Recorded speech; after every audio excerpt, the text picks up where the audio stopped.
France में corona के मामलों में फिर से हो रही वृद्धि। फ्रांस में बीते 24 घंटों में कोरोना वायरस महामारी से संक्रमित 26,788 लोगों की पुष्टि हुई है और इसी के साथ यहां कुल मामलों की संख्या 38,10,316 तक पहुंच गई है। 24 फरवरी के बाद से यह अब तक का सबसे बड़ा आंकड़ा है। घाना में टीकाकरण अभियान का हुआ शुभारंभ। घाना की सरकार ने ग्रेटर अक्रा, अशांति और मध्य प्रांतों के कुछ 43 उपकेंद्रित जिलों में रहने वाले लोगों के बीच कोविड-19 महामारी के खिलाफ सार्वजनिक टीकाकरण कार्यक्रम की शुरुआत कर दी है।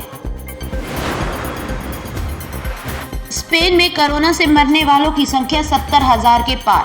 स्पेन में कोरोना वायरस महामारी से मरने वालों की संख्या बुधवार को 70,000 के पार पहुंच गई।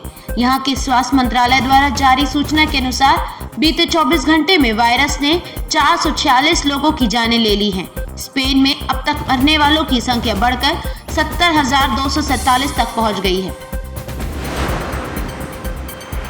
बेटी की हित में फैसले लेते हैं ब्रिटनी के पिता।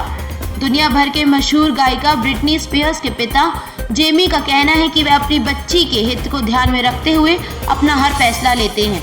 12 साल पहले अपने पति से अलग होने के बाद ब्रिटनी पूरी तरह से टूट गई थी, जिसके बाद उन्हें अस्पताल में एडमिट कराया गया था।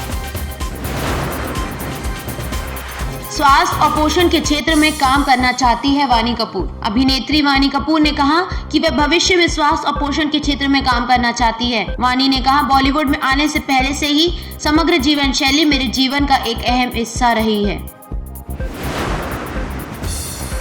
अयोध्या मंदिर ट्रस्ट ने परिसर के बगल में खरीदी जमीन। राम जन्मभूमि तीर्थ क्षेत्र ट्रस्ट ने प्रस्तावित कॉम्प्लेक्स के बगल में 7,285 वर्ग फीट जमीन खरीदी है। जमीन खरीदने का निर्णय अयोध्या में प्रस्तावित राम मंदिर के परिसर को 17 एकड़ से बढ़ाकर 107 एकड़ तक करने की महत्वाकांक्षी योजना का हिस्सा है।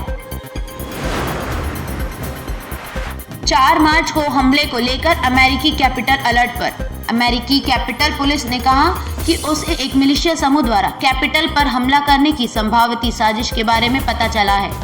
साजिश के संदर्भ में पूर्व राष्ट्रपति डोनाल्ड ट्रंप के 4 मार्च को सत्ता में वापसी की बात कही गई है।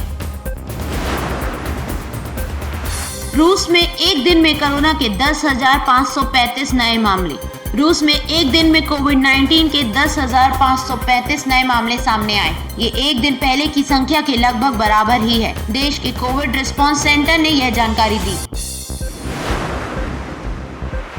दुनिया भर में कोरोना मामलों की संख्या 11 करोड़ 51 लाख। दुनिया भर में कोरोना वायरस मामलों की संख्या 11 करोड़ 51 लाख के पार पहुंच चुकी है, जबकि 25 लाख 5,000 से अधिक लोग इस बीमारी से जान गंवा चुके हैं। जॉन हॉपकिंस यूनिवर्सिटी ने यह जानकारी दी।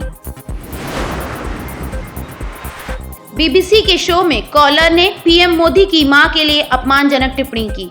एक चौंकाने वाली घटना में बीबीसी के एक शो में एक कॉलर ने प्रधानमंत्री नरेंद्र मोदी और उनकी मां के खिलाफ अपमानजनक टिप्पणी की, जिससे भारत में नाराजगी देखने को मिली।